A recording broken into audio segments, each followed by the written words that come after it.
2002 F350 7.3 Powerstroke with hydro boost. Changing the power steering pump. First thing you want to do is, before you change the pump, you want to clean out the system. So this hose here, take that off, hook a rubber line coming out, like a poly line, down over the fender well.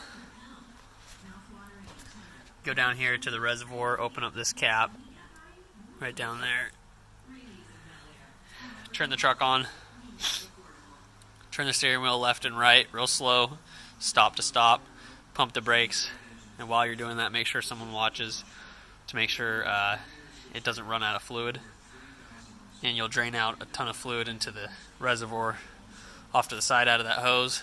Once you do that, once it comes out clean, go ahead and wrap everything back up, and we'll get started taking the pump off. First thing you want to do with the pump is remove the belt, and there's a down in here, there's a 1/2 inch ratchet. You put a 1/2 inch breaker bar on there, pull it that direction, it'll loosen the belt. Take the belt off the alternator and the pulley down here, and then go ahead and start removing your bolts on your alternator. That's where I'm at now. Looks like I'm going to have to remove this band clamp here. Go ahead and take this hose off here, and you might have to remove this wire harness because we're going to take this whole assembly out of here. Also, be a good idea to put an oil pan down here because you're going to lose some fluid when you pull that reservoir line off. It's going to drain that reservoir out. So when you're doing your flush, when you finish up, don't fill the reservoir.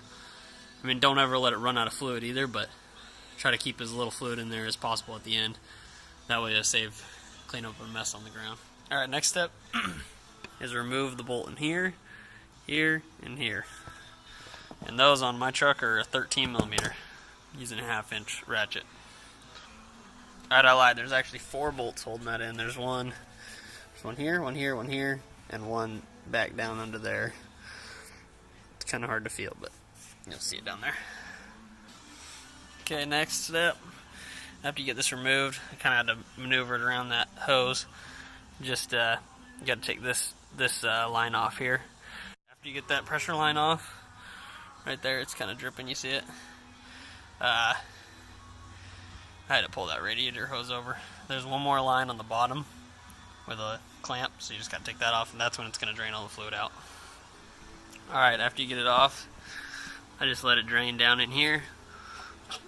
Next thing we got to do is pull the pump, or pull the pulley off and pull the pump off.